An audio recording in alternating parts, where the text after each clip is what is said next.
سبان لقل فسبان لقوم فعزمناهم ولهيت انا ورجل من الانصار رجلا منهم فلما غشيناه قال لا اله الا الله فكفر الانصاري فطعنت فرمه حتى بلغت فلما قدمنا بلغ النبي صلى الله عليه وسلم قال يا اسامه ولدت بعدما قال لا اله الا قلت كان متعوذا فما زال يكرر حتى تمنيت اني لما كنا اسلمت قبل ذلك اليوم تناوت سيدنا حاتم اي يزيد بن ابي عبيد قال سمعت سلمة بن وكوع يقول غزوت مع النبي صلى الله عليه وسلم 7 غزوات ورأيت فيما يبعث من البعوث 9 غزوات مرة علينا ابو بكر ومرة علينا اسامة. وقال عمر بن حفص بن غياث حدثنا ابي يزيد بن ابي عبيد قال سمعت سلمة يقول غزوت مع النبي صلى الله عليه وسلم 7 غزوات ورأيت فيما يبعث من البعث 9 غزوات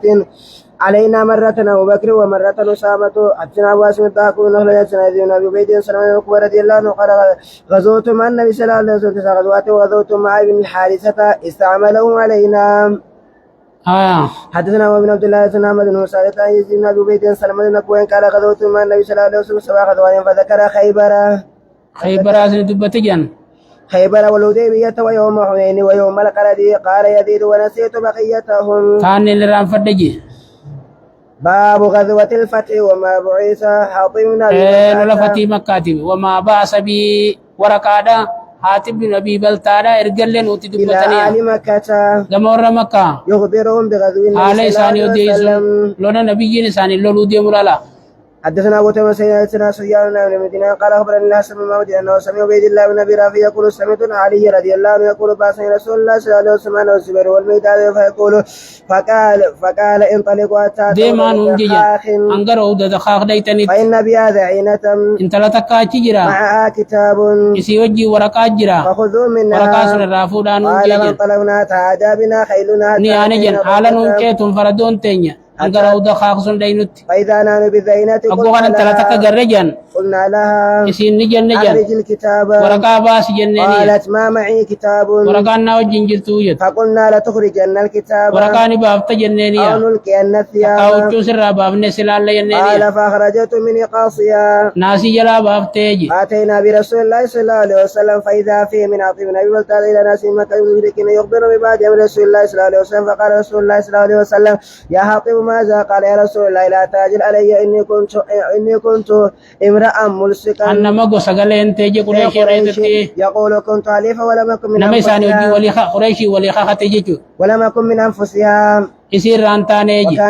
وكان من ما من المهاجرين نمني سوى جنجرهم مهاجر را من لهم قرابات نمر يمني ساني فتيجي يحمون عليهم خور ساني تيجي وري ساني كتي سنيف فأحببت دوبنين جالديجي فاتني ذلك خيم من سلقنا نخطة من النسب فيهم شني سان كيسا كباچو نغنا خطة أنا اتخذ عندهم يدا غلط إسان برغدچو يحمون قرابتي يامون بها قرابتي خي سيري مخيناتي سن ولما فعلوه ارتدادا ورقات ترغزن غرغل انصاف دلينيجي امنتي توتر واردا بالكفر بعد الإسلام ايغانا منيجو. فقال رسول الله صلى الله عليه وسلم أما إنه قد صدقكم فقال عمر يا رسول الله دعني يضرب هذا المنافق قال إنه قد شهد بدر وما يدريك لعل الله قال لمن شهد بدر فقال اعملوا ما شئتم فقد غفرت لكم. أنزل الله سورة يا أيها الذين آمنوا لا تتخذوا عدوكم أولياء تلقون إليهم بالموت وقد كفروا بما جاءكم من الحق لا قولهم فقد ضل سواء السبيل. باب غزوة الفتح في رمضان. عن عبد الله بن مسعود ليس قالت سمع عن شيخ قال بن عبيد الله بن عبد الله بن عتبة عن ابن عباس أخبرنا رسول الله صلى الله عليه وسلم غزا غزوة الفتح في رمضان. قال سمعت المسيب قال أي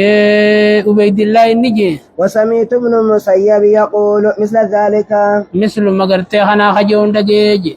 قال خجو إسامتي قال المشابه وسمعت دجيج المسيب يقول خنجو مثل ذلك عبيد الله دفت شيخا. وعن عبيد الله بن عبد الله أخبره أن ابن عباس رضي الله عنهما قال سمع رسول الله صلى الله عليه وسلم إذا بلغ الكديد الماء الذي بين قديد وعصفان أفطر فلم يزل مفطرا حتى انسلخ الشهر. أنقباتين لم تت حدثني معمر بن عبد الرزاق بن معمر قال أخبرني الثوري عن عبيد الله بن عبد الله بن عباس رضي الله عنهما أن النبي صلى الله عليه وسلم خرج في رمضان من المدينة ومعه 10,000 يدعو ذلك على رأس 8 سنين ونصف من مقدم المدينة. هي مدينة قال الراجل فسار هو ومن معه من المسلمين إلى مكة يصومون حتى بلغ الكديد وهم معهم بين عثمان وقديد أفطر وأفطروا. قال الزهري وإنما يؤخذ من الرسول صلى الله عليه وسلم الآخر فالآخر. حدثني وعياش بن وليد بن عبد الله حدثنا خالد عن كلمة بن عباس قال خرج النبي صلى الله عليه وسلم في رمضان إلى هولين والناس مختلفون فصائم مفطر فلما استوى على راحلته دعا بنا من لبن أو ماء فودعا على راحلته أو على راحلته ثم نادى إلى الناس فقال المفطرون للصوام أفطروا. وقال عبد الرزاق بن مولانا أيوب عن كلمة بن عباس رضي الله عنهما خرج النبي صلى الله عليه وسلم عام الفتح. وقال حماد بن زيد عن أيوب عن كلمة بن عباس عن النبي صلى الله عليه وسلم علي بن عبد الله بن منصور مجاهد طاووس بن عباس قال سافر رسول الله صلى الله عليه وسلم في رمضان فصام حتى بلغ عصفان ثم دعا بنا من ماء فشرب نهارا ليريه الناس akkana magarsiisuuf jecha فافطر حتى قدم مكة. قال وكم ابن عباس يقول صام رسول الله صلى الله عليه وسلم في السفر وافطر فمن شاء صام ومن شاء افطر. باب اين ركز النبي صلى الله عليه وسلم الراية يوم الفتح. guyyaa fatii makkaa baandiraa isaa isa dhaabee waan jiru حدثنا عبيد بن اسماعيل حدثنا ابو سمعة عن هشام بن النبي قال لما سار رسول الله صلى الله عليه وسلم الفتح فبلغ ذلك قريش وخرج ابو سفيان بن الف وحكيم بن حزام وبديل بن ورقه يلتمسون خبر رسول الله صلى الله عليه وسلم فاقبلوا يسيرون حتى اتهم مر الزهران فاذا هم بنيران كانهم نيران عرفه. وقال ابو سفيان ما هذه لك انها نيران عرفه. وقال ابو تيمون لك نيران بني عمرو. وقال ابو سفيان عمرو اقل ibiddi amri qabsiifattu kanarratti qaadhaa je فرأوا الناس من حرس رسول الله صلى الله عليه وسلم فأدركوهم فأخذوهم فأتوا برسول الله صلى الله عليه وسلم فأسلم أبو سفيان فلما سأل قال للعباس إبن أبا سفيان عند حطم الخيل bakka fardoo itti waliin rakkitu jechuudha. حتى ينظر إلى المسلمين فأبسوا العباس فجعلت القبائل تمر مع النبي صلى الله عليه وسلم تمر كتيبة لأبي سفيان فمرت كتيبة Birgeediin takkan dabarte jedhan. فقال يا عباس من هذه؟ قال هذه غفار. قال ما لي ولغفار سمرت جوينته. وقال مثل ذلك سمرت سعد بن حسين. فقال مثل ذلك ومر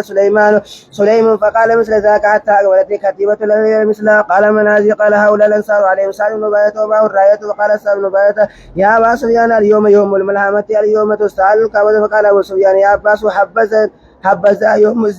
يوم الزمان Guyyaan firri soorata waa tolee je. ثم جاء كتيبة وهي أقل الكتائب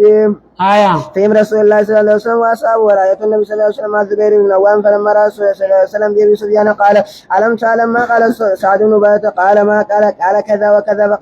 فقال كذب سعد ولكن هذا يوم يأتم الله بك ويوم توصى بالكعبة. فقال وأمر رسول الله صلى الله عليه وسلم أن تركز رايته بالحجون. قال عروة وأخبرني نافع بن جبير المطيم قال سمعت العباس يقول للزبير بن العوام يا عبد الله هنا أمرك رسول الله صلى الله عليه وسلم أن تركز رايته. قال وأمر رسول الله صلى الله عليه وسلم يومئذ قبل ولد أن يدخل من على مكة من كذا ودخل النبي صلى الله عليه وسلم من كتب فقتل من خيره. وخالد بن وليد رضي الله عنه يومئذ رجلان حبيش بن الأشعري وكز بن الجابر الفيري أبو الوليد شعبة عن معاوية بن قرة قال سمعت عبد الله بن المغفل يقول رأيت رسول الله صلى الله عليه وسلم يوم الفتح مكة على ناقته ويقرأ سورة الفتح يرجعه. Haala deddeebisuun jecha. وقال لولا أن يجتمع الناس حولي لرجعوا كما رجع. حدثنا سليمان بن عبد الرحمن حدثنا سعد بن حدثنا محمد بن أبي ستان سوريا علي بن حسين بن متوبة عثمان عن أسامة بن زيد أنه قال زمن الفتح يا رسول الله أين تنزل غدا؟ قال النبي صلى الله عليه وسلم وترك لنا أكل من مسجد. ثم قال لا يرث من الكافر ولا يرث الكافر من. قيل للسوري ومن يرث أبا طالب؟ قال ورث واكل وطالب. قال ممر السوري أين تنزل غدا في حجته؟ ولم يقل يونس حجته Yunus waasaatti hajjatiin jennee jenna. ولا زمن الفتح Kanaas hin jennee jenna. حدثنا ابو اليمان حدثنا شعيب حدثنا ابو الزناد عن عبد الرحمن بن رضي الله عنه قال رسول الله صلى الله عليه وسلم منزلنا ان شاء الله اذا فتح الله خيف حيث تقاسموا على الكفر. حدثنا موسى بن اسماعيل حدثنا ابراهيم بن سعد بن مشياب عن ابي سلمة عن ابي رضي الله عنه قال رسول الله صلى الله عليه وسلم حين اراد حنين Ogguudhaan nawraan yaanii fi fatil fatii lagawne ni loloo fede. منزلنا غدا ان شاء الله بخير بني كنانة ايضا تواصلوا لكم ريتنا يا ابن وغدتنا مالك بن شهاب بن نسيب بن مالك رضي الله عنه وسلم دخل مكة يوم الفتح وعلى راسه يقول. فلما نزلوا جاء رجل فقال ابن خطل متعلق بيسالك ابدا فقال اقتلوا. قال مالك ولم يكن النبي صلى الله عليه وسلم فيما نرى والله اعلم يومئذ محرمتنا وصدق من فضل اخبرنا من عيرتان من نجين عن مجاهد عن ابي معمر عبد الله رضي الله عنه قال دخل النبي صلى الله عليه وسلم مكة يوم الفتح وعلى البيت 60 و300 نصب فجعل يطعن وبيؤدي في يده ويقول جاء الحق وذاك الباطل جاء الحق وما يبدو الباطل وما يأتني ساقم يأتنا عبد الصمد قال حدثني ابي اتنا ايوب عن كلمة بن عباس رضي الله عنه من رسول الله صلى الله عليه وسلم لما قدم مكة ابى ان يدخل البيت وفي آلة فامر بها فاخرج سورة ابراهيم واسماعيل في ايديهما من الازلام. فقال النبي صلى الله عليه وسلم قاتلهم الله لقد علموا ما استقسما بها قط. ثم دخل البيت فكبر Isaan inta laganne qalamaana inta laganne jechuudha. ولم فيه تابعه امر عن ايوب Taaba'uu abii jala jechuudha. معمر عن ايوب وقال وهب بن ايوب عن كلمة عن النبي صلى الله عليه وسلم باب دخول النبي صلى الله عليه وسلم من على مكة. وقال لا يدني يونس قال اخبرني نافع عن عبد الله بن عمر رضي الله عنه من رسول الله صلى الله عليه وسلم قبل يوم الفتح من لما قتل الاتي مردفا وسام بن زيد وما بلال وما وسام بن بلال من الحجبه حتى انا قبل المسجد فامر ان ياتي بمفتاح البيت فدخل رسول الله صلى الله عليه وسلم وما وسام بن زيد وبلال وسام بن بلال فما كسر في نارا طويلا ثم رجب فاستبق الناس فكان عبد الله بن عمر اول من دخل فوجد بلالا وراء الباب قائما فساله اين صلى رسول الله صلى الله عليه وسلم فاشار له المكان الذي صلى فيه قال عبد الله فنسيت ان اساله كم صلى من سجدته السنه حيثم بن خالد السنه حفص بن ميزه هشام بن عروه نبي عن عائشة رضي الله عنها اخبرته ان النبي صلى الله عليه وسلم دخل يوم الفتح من كده التي بأعلى وقد تابعه ابو سامه تابعه ابو سامة تابعه حفص جلا ابو سامه وهيب في كداء عن هشام قدا حدثنا عبيد بن اسماعيل حدثنا ابو سمة شام النبي دخل النبي صلى الله عليه وسلم الفتح من على مكة من كداء باو منزل النبي صلى الله عليه وسلم يوم الفتح حدثنا ابو الوليد حدثنا شعبة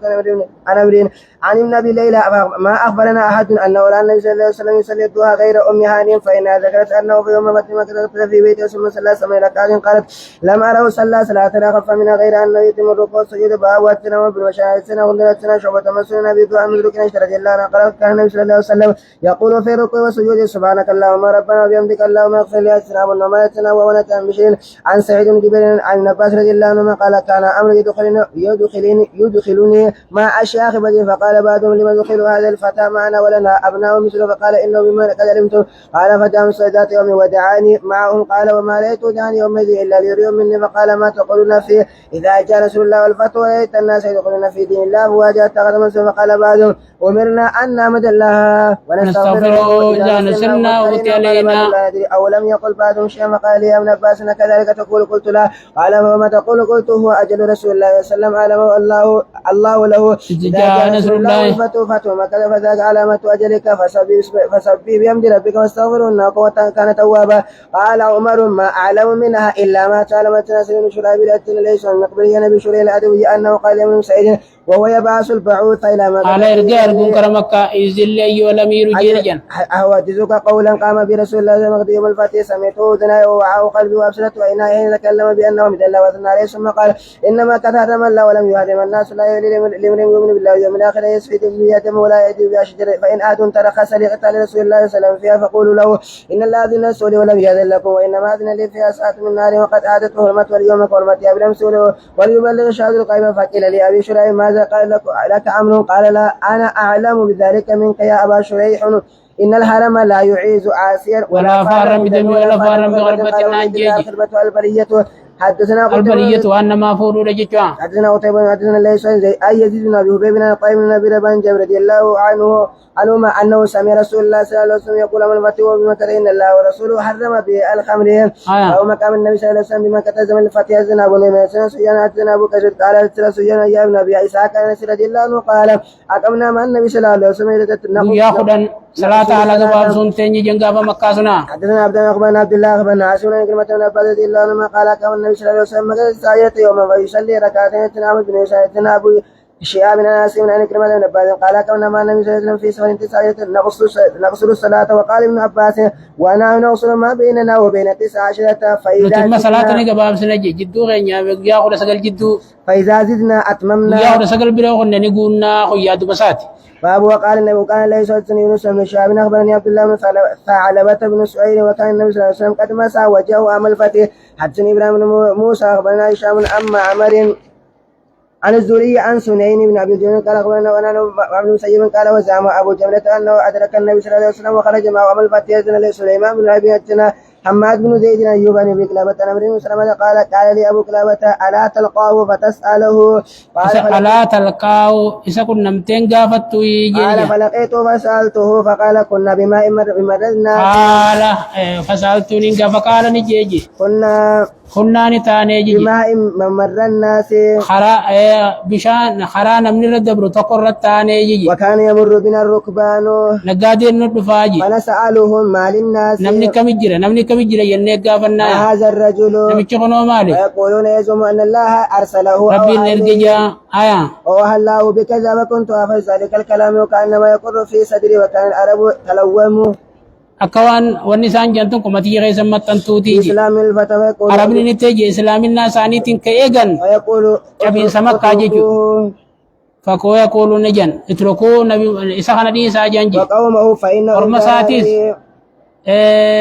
يو إسان الرنجفته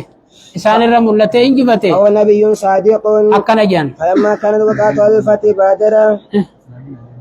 مات خنا من تتانجيجو فلما كانت وقعت الفتي لفتي مكة قمته أبي وقومه نمو أمنتي ساني توريانيا أبان كيا زرما خيت أمنتي ساني تني فيجي فلما قدم قال جئتكم والله من عند النبي صلى الله عليه وسلم كما قالوا صلوا صلاة كذا في حين كذا وصلوا صلاة كذا في حين كذا وكذا فإذا أتت الصلاة فليؤذن أحدكم اليوم كما أرسلكم قرآنا فنظروا فلم يكن أحد أرسل قرآنا مني فلما كنت أتلقى من الركبان فقدموني بين أيديهم وأنا ابن 60 أو 7 سنين وكانت علي بردة كنت إذا سجدت تلقلست نراي ألفو نرابا نمتي جوجون سجود فقالت امرأة من الحي ألا تغطوا أن استدقاريكم هدو إمام خيسنين نوراندو استني يتجي فاجتزوا فاشتراو أكاسين ناوچو بتني فقطعوا لي كميسا مدورنا ودنيجي فما فريت بشيء بفريه فريه واتكت اللي وان غمن نجي غمچون أكا مدور سني غمديتي چبولا شريخ اسمر الله بكسي شكسيس هرين نجرام